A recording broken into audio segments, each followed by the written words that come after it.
Exactly. Okay, everyone, we are here with Rachel Real, broker owner of Rachel Real Real Estate. That's like a tongue twister. It's a mouthful, right? In Chicago. And we have Saul Klein here with us today, the father of real estate. I know. Good to see you guys. He's putting us all up for adoption pretty soon. That's right. You know what? It's time. It's time. So, Saul, one of the favorite questions that you ask, well, you ask it in two ways, is the paradigm shift questions. Can you tell us what those are? Yeah. So to discover your future, got this from a fellow by the name of Joel Barker. To discover your future, you have to be able to imagine things that aren't, so you can figure out what you would do. Right. And so to discover your future, you ask what he called the paradigm shift question. What's currently possible to do in your business? Mm-hmm. And if it were impossible, it would fundamentally change the way you do business. And then the reverse of that question, what's currently impossible, and if it were possible to do in your business, it would fundamentally change the way you do business. Now, a real important point is the word fundamentally. Right. And so it's not just change, which really we could have a whole discussion on change and how that works. But it's not just change, it's fundamental change. Rock the boat, shake the boat, tip it upside down kind of change. Like not doing business as normal change. Where the people who are good at it might not be good at it anymore, and vice versa, right? So today we're talking about like the membership and the tying practices. So how does that, give us some context of how that's linked? So Rachel, why don't you tell us how it works? Rachel's fired up. I don't know. I know, right? Don't get on my side today. Don't get on my angry side today. How it works in your state. Right. So I'm in Illinois in the western suburbs of Chicago. So if I go and get a license, I walk out of the testing facility with my license in hand. I go to sign up with a broker in my market in the state of Illinois. I have to then become a member of our local board, a member of our MLS, which obviously if you're working in real estate, you kind of need the MLS. So that's fine. But you have to become a member of the local board. You have to become a member of Illinois Association of Realtors, and you have to become a member of NAR, National Association of Realtors. So you have zero option to do business any other way if you want to work in the residential real estate. They're all tied together. They are all tied together. I write one check at the end of whatever time of year that is to my local board, and they distribute the money to everybody else. So there's a tying situation. Another tying situation that you mentioned is if you join your local board, you could join your MLS. But what if you didn't want to join the local board, but you wanted to join the MLS? No option. You have to join the local board. Well, there's another tying arrangement. Absolutely. So the question is it legal or is it not legal to tie certain things? And the answer is it all depends. Right? And so this has been challenged by the Department of Justice and others in local cases for many years. And in my own association of realtors in San Diego, and I think it was 1978, we required that to join the commercial association, you had to join the local association, and the San Diego Association was sued, big antitrust case, and it was found to be illegal tying. So it kind of changed the rule. There was another big case, I can't remember, it might have been in 78 in California, called the Paulson case, where somebody tried to join an MLS without joining the Board of Realtors. And the Board of Realtors said, no, you have to join it. You can't join it, just like it is in Illinois. Right. So no, you can't, you have to. And so he sued. And the case then was resolved where in this federal jurisdiction of which California resides, you don't have to, it's been since 78 or so, you don't have to join the Association of Realtors and you can join the MLS, you just have to be licensed. Right? And they have room for appraisers, but once you got that license, you can join the MLS without joining the Association of Realtors. Why? Because in this federal district, it was deemed to be illegal tying to make that so. And it happened in a case. If you join the local there in California, are you then also obligated to join like the national and the state? But yes, indeed. So we still have that tying. Are there any local boards where you aren't required to join? No, right? You have. That's the whole point, right? Right, because that's never been found to be an illegal tying arrangement. Interesting. Okay, we do Yeah. have cases where MLS and association has been declared.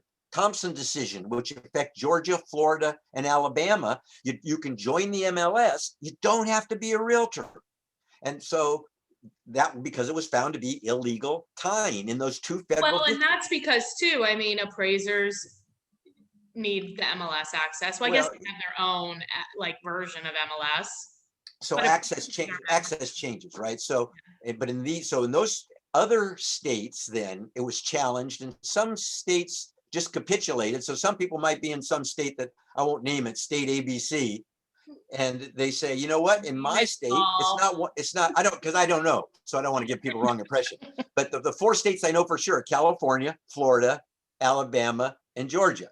Mhm. Other states have said, we kind of think that's the way it's going to go. So in our state, you don't have to join the local association to join the MLS. So there are some like that. I don't know which ones there are. There are some like that. Maybe I think Arizona might be like that, but not in Illinois, Rachel. Right? Yours. Right, no. And yet you look at it and we're all independent contractors, Sort of. which in theory means we should be able to conduct our business and choose what we want to do with our, with our AR money, and be where we want to join, and if it's worthwhile for us to join. Yeah, but it You know, seems so- counterintuitive as independent Right, contractors that were then Right. like forced to choose Absolutely. a brokerage to affiliate with, which then based on that brokerage, were then forced to join certain boards. Because And not not every only- absolutely. So there's a couple of points here. And so we're really kind of talking around the broker dues formula and the three-way agreement. So the three-way agreement is a tying arrangement, at least in my mind it is, where you have to join one, you got to join the others. right. And that still exists. And we know people complain and moan and groan about it and have all that. That's one arrangement. So that's between your local, the state, and the national. And national. There's no right. doubt. You join one, you have to join them all. That's the way it is for all of us. Might somebody say that's Not everybody has to violation of the join Sherman national Antitrust Act? now, because if Huh? there are some people that if you're like your own brokerage, you don't have to join the national.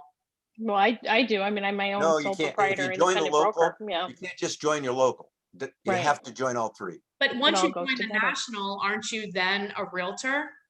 No, you don't join the national. You join your local board, and your membership comes through your local board and your state, and it goes to national. And the local associations collect the dues, and the Right. local What makes association. somebody not a realtor but licensed? Not being a No. member of NAR. Isn't So that the so NAR is a Right. trade Yes. organization. Right. You know, licensing is jurisdiction state by state. So licensing authorities are different. So the actual ability to practice real estate in your state comes from your state.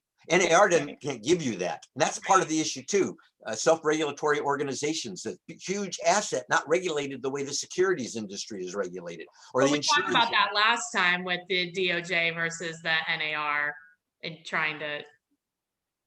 Yeah, so let's to kind of summarize. In some states, you don't have to join. In some jurisdictions, you don't have to join the local board of realtors to access the MLS. Okay. Okay. In all states, if you want to be a realtor, Right. you have to join all three. If you want to use that word that you got busted for, Jen, you got to join NAR. Yeah, but you So only you know get bust, right? But if you don't want to be a realtor and you just and want still to sell real and still sell real estate. yeah.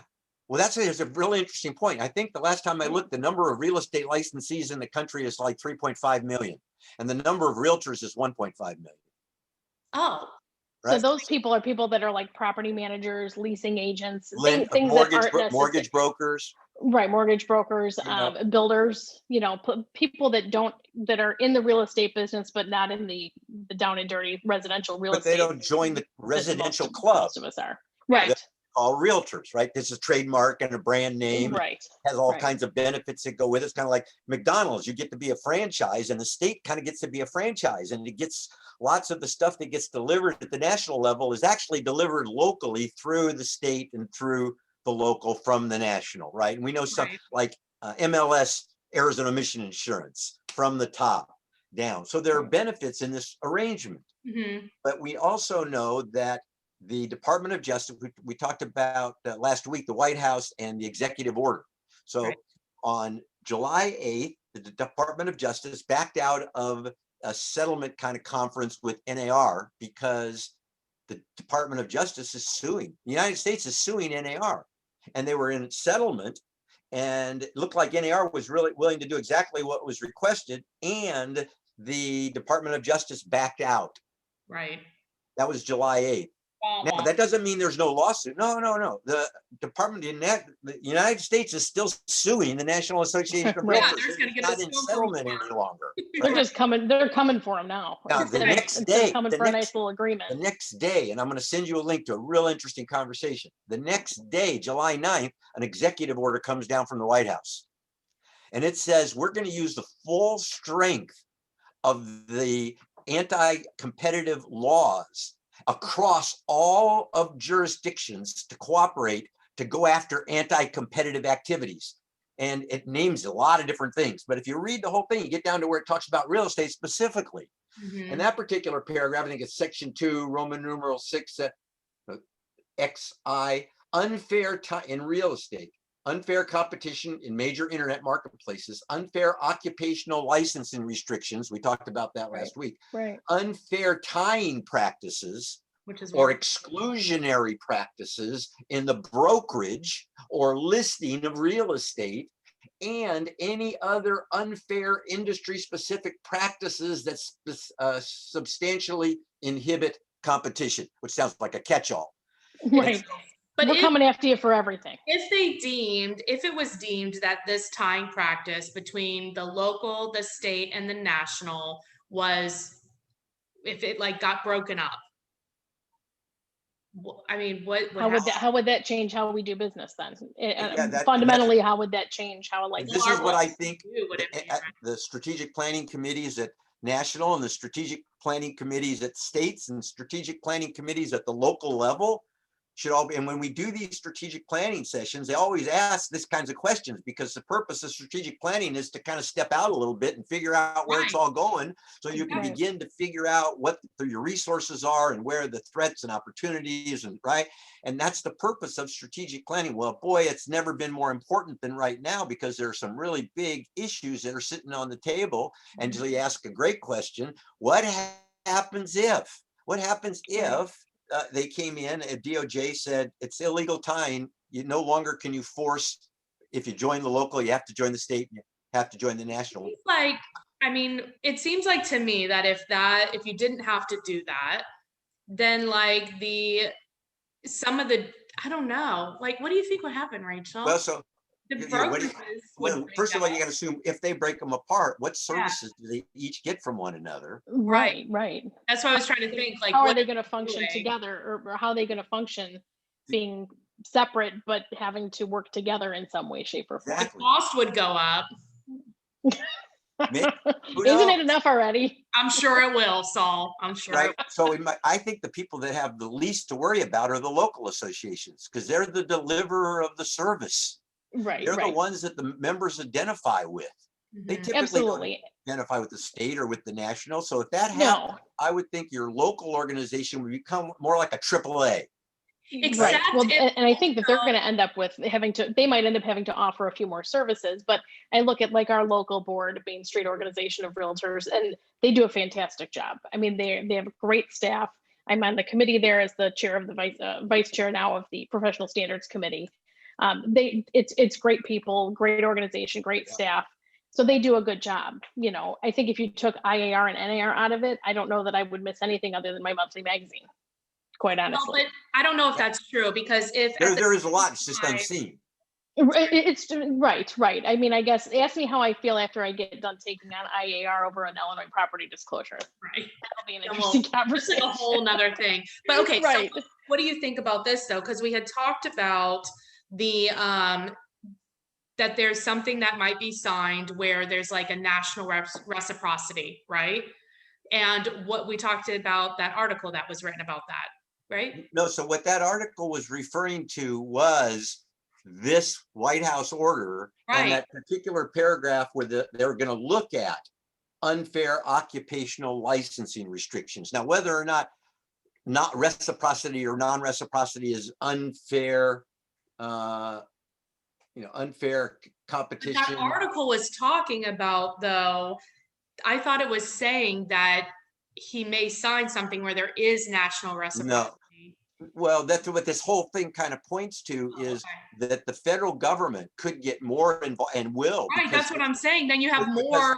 Well, yeah, they stronger. set up, but it's down the road, right? So first of all, we go back to, what did this executive order do? It set up a commission. It's a council. What do they call it? White House.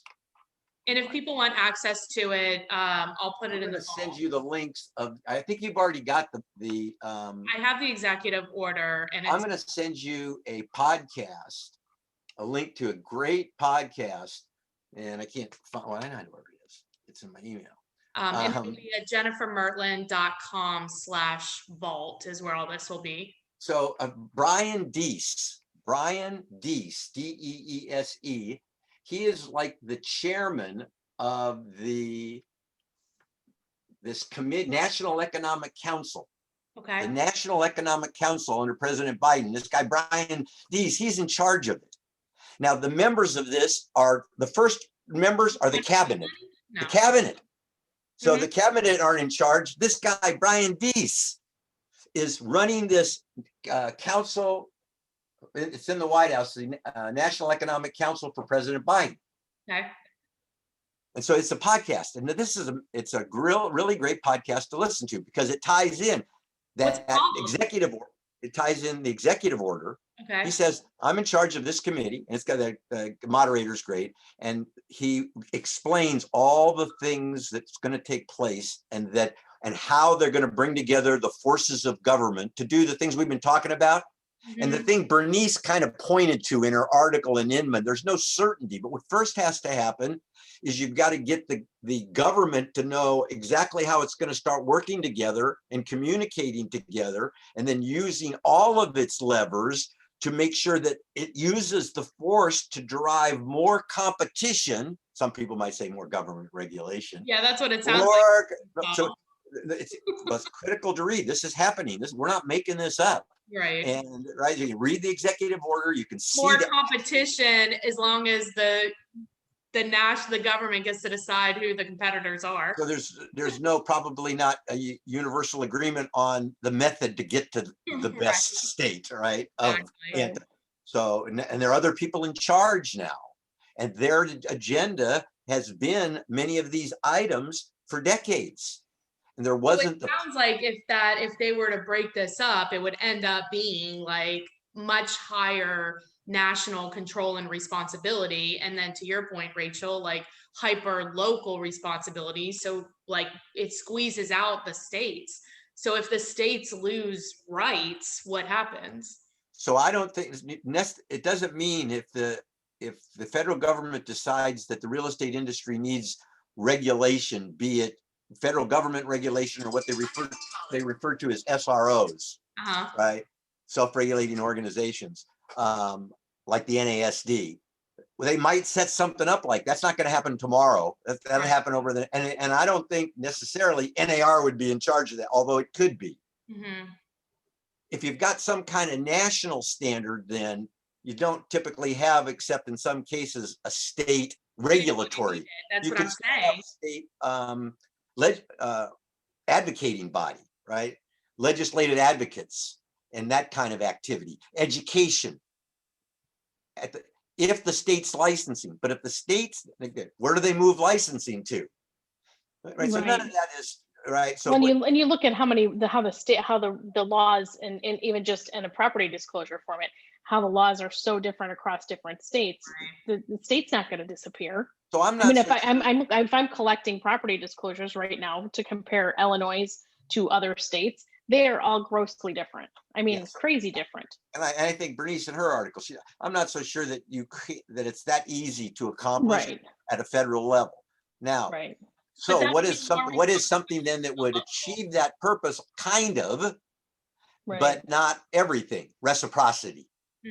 Right. And that's what the conversation was. Well, reciprocity, that would maybe make it more competitive and all these things that they want to accomplish, and with short of. What does like Federal more control. competitive mean? So like it seems like what's the, I don't know, it just seems like what's the real problem? Because it's not, I mean, being a real estate, there's tons of real estate agents, there's tons of real estate companies, and there seems like there's a lot of competition. Well, you should go to work for NAR because that's what NAR believes. I mean, we all believe that. We all believe that there's plenty of competition, There's right? too much whether, competition. yeah, no, it's like, come on, you don't even get paid for what you do. You got to go out and kill it on Monday so you can eat it on Friday. And Well, it's like, I mean, I don't understand, like the barrier to entry is so low. I mean, but what could you do to enhance competition? Is it at the level of like us as realtors, or is it at, are they really upset with like the national part of it? no, not there are forces or interests in having things work a certain way. So you have to get specific, Okay. right? And that's Right. and so let's get specific. Dual agency. Mm-hmm. There's a giant constituency that believes that dual agency should not be, and I've believed this for 50 years, right? Right. Right. Giant, starting with the Consumer Federation of America and what's his name? I used to remember Steve Brobeck. And so this is an ongoing battle against, and there's an argument for that, right? There's an argument for dual, you can't serve two masters. And there's another argument that says, and this was the one the industry supported because brokers like to make two commissions. Right. So they said, no, we can represent both sides in the trend. Well, we've been through this conversation. So dual agency, some people say it shouldn't be. And some people say, no, as long as we treat all parties fairly, people should be able to make their own choice. Yeah, And if thought about this a few times on. yeah, so that's a real threat Mm-hmm. that could go away. The position of NAR has always been, no, we should allow it, right? It's actually my position is you should allow it. You should make consumers make the choice, right? So we had agency disclosure laws, but the way they were written and the way that they're in practice, they don't do what they're supposed to do. So they Right, need because you have agents that aren't actually having that conversation with clients, so they really don't know what they're signing up for or what they're agreeing to when they're agreeing to it. yeah. So you've got people say you shouldn't be able to be a dual agent, and then you got other. I say you could have a very competent dual agent that serves buyer and seller better than two incompetent single agents. Exactly. That's the Oh, thing. yeah, I don't disagree. I don't disagree with that, but given the overall structure and the overall quality of agent that we're talking about, if you look at them as a whole, I don't like dual agency. Yeah. So no, it's the hardest thing to practice It because is. right. Yeah. And then some states tried to remedy it by changing the laws of what an agent is. Right. Right. Then there were a couple states that became all broker states. Right. Illinois is one of those. Like, right. What are you trying to kind of mask? It's really goofy. I mean, on? and if you ask the consumer just still refers to everybody as an agent. They don't know. They also don't know what a realtor is or what the difference is between a realtor and a non-realtor. They have no idea. I don't know. So did we get anywhere about the time? Yes, so what's currently possible, and if it were impossible, it'd fundamentally change the way you do business. Well, if there were no broker dues formula, you wouldn't have to join your local board. Right. Or your state or national. I don't know if that would fundamentally change the way you do business, but you'd have to say, well, I save $100, but look, I got to go get my continuing education somewhere else. And right. So you'd have to at least weigh your options. Think about like what you get from them and what would go away as a result. And will it go away and then be on you, or will it just go away because it's not needed? I think a lot of this stuff we have in place now, and we've talked about this even in the mortgage industry, it's like it's in place because it's always been there, but that doesn't mean that it makes sense to continue. Well, but the way that it all got there is incremental changes along the way. Right. And now so it's not the whole thing up, Saul, and start so over. Either exactly. It's not like this thing has been built, and every time somebody changed it, they changed it because they were thought they were making it better, or they had an ulterior motive, one way or the other, and it just built and built and built and built. So you want to, and so hey, that's kind of like maybe at least in land use, maybe that's where we're going. We're going to blow it up and rebuild. Yeah, we've got to talk about that next time. But okay, ask us, Rachel. We should wrap this up. What do you think? like I said, circle back and ask me how I feel after I've dealt with any here on the Illinois property disclosure. That'll be interesting. You want to give some context, or you just want to leave that hanging? Well, like I said, I'm in the process of collecting property disclosures from all 50 states and comparing them to Illinois. Illinois is extremely bare bones, and I don't think it serves the buyer well when a material fact is not disclosed on a property. They walk in, they buy a property only to find out that you need a boat to get out the front door when it rains, even though it's not in the flood zone. So our property disclosures, for example, cover only the interior four walls of the house on the property. Doesn't cover the garage, doesn't cover the shed, doesn't cover the yard. So if you have water that enters within those four walls, yes, you have to disclose that. Anything else you are not required to disclose. But I would argue vehemently that if I have to get a boat to get out my front door because I've now turned into literally my yard turns into a moat, Yeah. that would effectively change the decision I would have made to buy that property. Rachel, have you looked at the Easton Strasburger decision? Easton No. versus Strasburger. If you send me an email, I'll send you. That was Okay. the big disclosure case in California that required Okay. a reasonably competent and diligent inspection of the property by every licensee and the disclosure of all material facts and any fact which would influence somebody's decision to buy or to sell a piece of real Yes. property. That's in the but law. that's like could be anybody. Rachel and I did a "What Would You Do" episode on it wasn't it you, Rachel, about the bus Yes. stop? Yeah. The commercial strip mall going in next to a property and whether or not the That one agent too, should have known.